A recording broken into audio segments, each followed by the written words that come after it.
Magandang umaga mga tagapanood.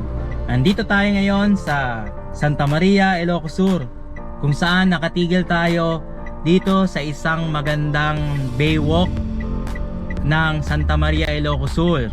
Ito ang Susu Beach. Okay? Dati kasi nung undas, nung health break, bawal mag-park dito along the highway.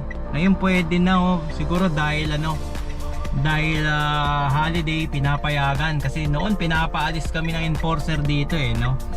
Yan yung view ng ng Susu Beach. Tingnan nyo, napakaganda, napaka relaxing kahit tutok na tutok ang araw ang sarap-sarap magpahinga. Okay, and time check 10:49. Tutok ang araw dito sa Santa Maria, Ilocos Sur. So ang biyahe natin doon sa transient namin na nakuha dito sa Vegan Ilocos Sur, sa Mindoro Beach naman. Yun naman titingnan natin mamaya. Sirila Beach Resort transient na bago, kasi madalas doon kami sa San Vicente, Ilocos Sur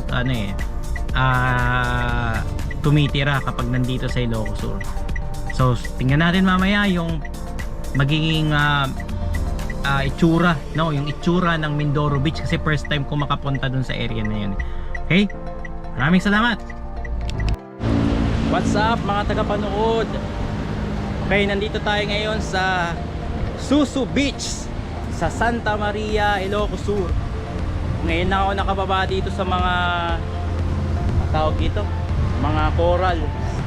Okay? Tingnan nyo, ang ganda ng area to. Wow! Ilan tayo nakababa dito?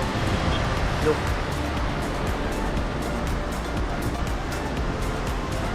Dati kasi bawal mag-park. Ngayon pwede na mag-park.